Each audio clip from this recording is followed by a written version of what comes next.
ஒரு பள்ளத்தாக்குகள் நிறைய பூக்கள் பூக்கட்டுமே, ஒரு குழந்தையின் சிரிப்பிற்கு ஈடாகுமா? ஒரு 75 வயசு பெரியவர் முன்னாடி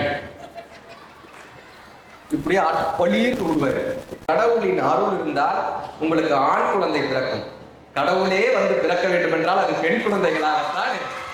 ஒரு கவிதையோடு நீங்கள் 10 நாட்கள் பழகினால் நீங்கள் கவிதையாக மாறியே ஆக வேண்டும். நாகப்பட்டினம் சோழர்களின் பெருமையில் துறைமுகம் காண்பதும் இங்குதான். சோழர்களின் பெருமையில் துறைமுகம் காண்பதும் இங்குதான். தோழர்களின் கருணையால் இறைமுகம் காண்பதும் இங்குதான். நாட்டுக்காக தியாகிகளை தந்ததும் நாகப்பட்டினம் தான். பாட்டுக்காக தியாகராய பாகவதரை தந்ததும் நாகப்பட்டினம் தான். தமிழர் படைகள் திரைகடல் நின்று கொதித்த மண்ணும் இந்த மண் தான். தமிழர் படைகள் திரைகடல் நின்று கொதித்த மண்ணும் இந்த மண் தான். தமிழரின் பெருமையாய் முத்தமிழ் அறிஞர் உதித்த மண்ணும் இந்த மண் தான். எங்கள் நாகை மக்களினுடைய வாழ்க்கையில் ஒரு விதை விழுந்துறாத, ஏதோ ஒரு பேச்சில் இருக்கக்கூடிய ஒரு சொல், ஏதோ ஒரு புத்தகத்தில் இருக்கக்கூடிய ஒரு வரி, ஒரு பாடலில் உள்ள ஒரு எழுத்து உங்களுடைய மனசுல பதிலிருச்சுன்னா உங்க வாழ்க்கை மாறிடும். அதற்காகத்தான் இந்த புத்தகத்தில் உள்ள என்ன பெரிய சந்தோஷம்னா, இத்தனை மாணவிகள் வந்து அமர்ந்திருக்கீங்க பாத்தீங்களா, உங்களுக்காகவே ஒரு பெரிய கைதட்டல் தரலாயா. ஏன் தெரியுமா, இந்த புத்தகம் எங்க கைக்கு வர்றதுக்கு 20 வருஷம், மெனக்கடல் வந்து 20 வருஷம். ஆனால் பெண்களின் கைகளுக்கு புத்தகம் வருவது என்பது 2000 வருட போராட்டம். 2000 வருட போராட்டம். உங்கள் கைகளில் புத்தகம் வந்திருக்கிறது. காதலின் முன்னுரை சிரிப்பு, கடலின் மூலதனம் சிரிப்பு, விலங்கை கழித்த மனித மிச்சம் சிரிப்பு, சிறு சிறு சொர்க்கம் சிரிப்பு, துன்பங்களை தள்ளி போடுகிற மார்க்கம் இந்த சிரிப்பு. ஒரு பள்ளத்தாக்குகள் நிறைய பூக்கள் பூக்கட்டுமே, ஒரு குழந்தையின் சிரிப்பிற்கு ஈடாகுமான்னு கேட்டிருப்பார். இங்க இவ்வளவு பேசினேனே, ஒரு 4 பேர் பாருங்க தனி உலகத்துல உட்காந்து சிரிச்சுக்கிட்டு இருக்கான்.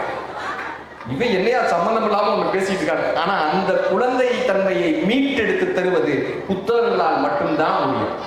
தூரத்தில் பறக்கக்கூடிய ஏரோப்ளேன், விமானம் உங்களை ஆச்சரியப்படுத்தலைன்னா, நீ சொல்லிட்டு பாரு, தூரத்துல பறக்கிற விமானம் உங்களை ஆச்சரியப்படுத்தவில்லை என்றால், ஒரு ரயிலில் பயணிக்கக்கூடிய பயணிக்காக உங்களுடைய கைகள் உயரவில்லை என்றால், நர்ஸ் கையில் இருக்கக்கூடிய ஊசி உங்களை பயமுறுத்தவில்லை என்றால், உங்கள் புத்தகங்களுக்குள் மயிலிறகு இல்லை என்றால், அந்த மயிலிறகு குட்டி போடாது என்று உங்களுக்கு தெரிந்து விட்டால் நீங்கள் உங்கள் குழந்தை தன்மையை இழந்து விட்டீர்கள் என்று.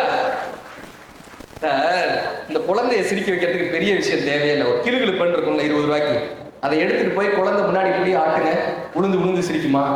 அதே கிளுகிளுப்பை எடுத்துட்டு போய் ஒரு 75 வயசு பெரியவர் முன்னாடி இப்படியே பளிர் விடுவாரு. ஆனா அந்த 75 வயது பெரியவர் தானே அந்த கிளுகிளுப்பைக்கு சிரிச்சவர். நாளாக நாளாக நாளாக நம்ம வாழ்க்கையினுடைய அழுத்தங்கள்னால நம்ம சிரிப்பையே மறந்துடுறோம் சார், மகிழ்ச்சியவே மறந்துடுறோம். மறந்து போன மகிழ்ச்சியை, மறந்து போன குழந்தை தன்மையை மீட்டெடுத்து தருவது இந்த புத்தகம். ஒரு புது கவிதையில் எழுதியிருந்தாரு ஜெஸ்ஸிக்கு ஒரு ஆப்பிள் துண்டு கொடுக்கப்பட்டது. ஜெஸ்ஸி அந்த ஆப்பிள் துண்டை தனது தோழியான செல்விக்கு கொடுத்தாள். ஜெஸ்ஸி அந்த ஆப்பிள் துண்டை தனது தோழியான தமிழிற்கு கொடுத்தாள். ஜெஸ்ஸி அந்த ஆப்பிள் துண்டை தன் தோழியான புவனாவிற்கு கொடுத்தாள். ஜெஸ்ஸி அந்த ஆப்பிள் துண்டை தன் தோழியான ஸ்வேதாவிற்கு கொடுத்தாள். அங்கு ஒரு ஆப்பிள் தோட்டமே உருவானதுன்னு அந்த புதுக்கவிஞர் எழுதியிருப்பார். சார், கடவுளின் அருள் இருந்தால், இன்னைக்கு சொல்லிட்டு போறேன் பாருங்க, கடவுளின் அருள் இருந்தால் உங்களுக்கு ஆண் குழந்தை பிறக்கும். கடவுளே வந்து பிறக்க வேண்டும் என்றால் அது பெண் குழந்தைகளாகத்தான். ஒரு புது கவிதை அந்த மனதை உருக்கிட்டு போவதில்லை. இதுதான் கவிதையினுடைய சக்தி.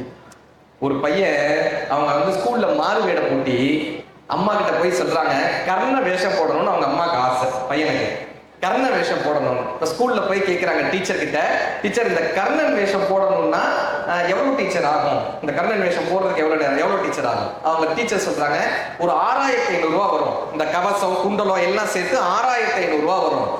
அந்த பையன் சொல்றான், அம்மா நான் அடுத்த வருஷம் கர்ணனை வேஷம் போட்டுக்கிட்டாமா, அடுத்த வருஷம் வேஷம். ஏன்டா?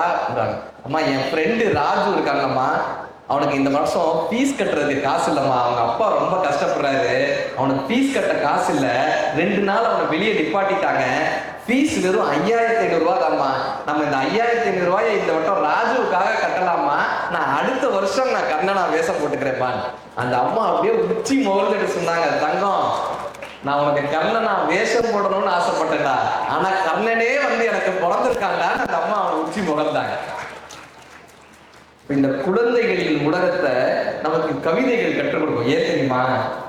குழந்தைகள் வாழும் கவிதைகள், குழந்தைகள் வாழும் கவிதைகள், கவிதைகள் வார்த்தையின் குழந்தைகள், வார்த்தையின் குழந்தைகள். நீங்க ஒரு குழந்தைய கொஞ்சிறப்ப நாமளே குழந்தையா மாறிடுவோமா?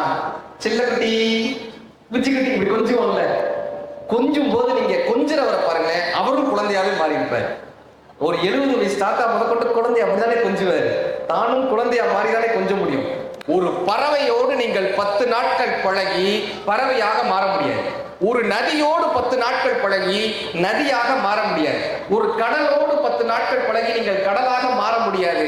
ஆனால் ஒரு கவிதையோடு நீங்கள் 10 நாட்கள் பழகினால் நீங்கள் கவிதையாக மாறியே ஆக வேண்டும்.